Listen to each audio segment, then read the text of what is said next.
1 Samuel chapter 13. Saul was 30 years old when he became king, and he reigned over Israel 42 years.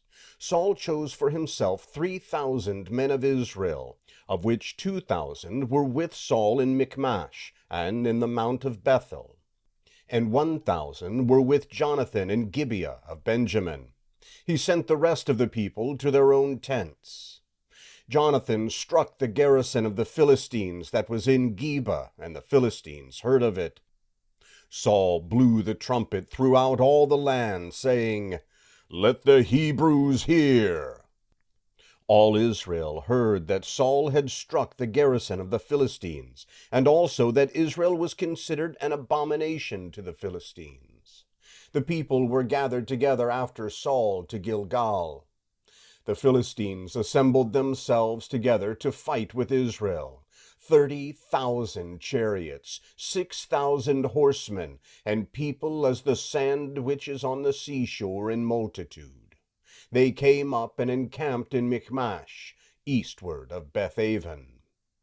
When the men of Israel saw that they were in trouble, for the people were distressed, then the people hid themselves in caves, in thickets, in rocks, in tombs, and in pits.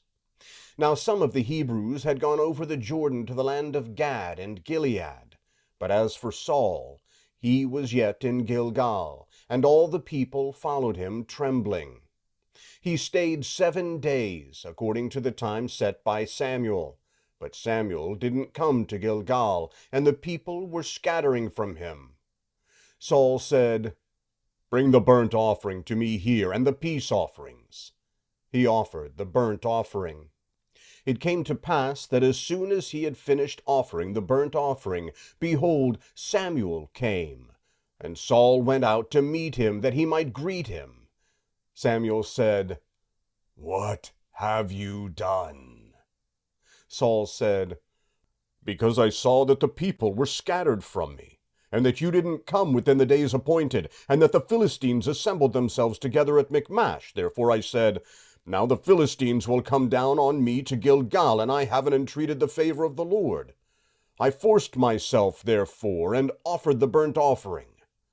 Samuel said to Saul, "You have done foolishly. You have not kept the commandment of the Lord your God which he commanded you. For now the Lord would have established your kingdom on Israel forever. But now your kingdom will not continue.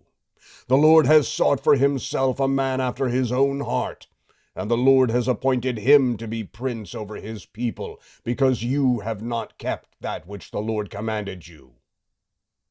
Samuel arose and went from Gilgal to Gibeah of Benjamin. Saul counted the people who were present with him, about 600 men.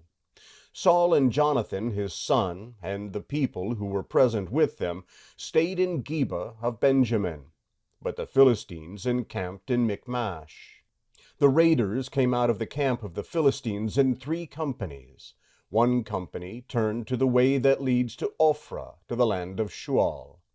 Another company turned the way to Beth-horon, and another company turned the way to the border that looks down on the valley of Zeboim, towards the wilderness.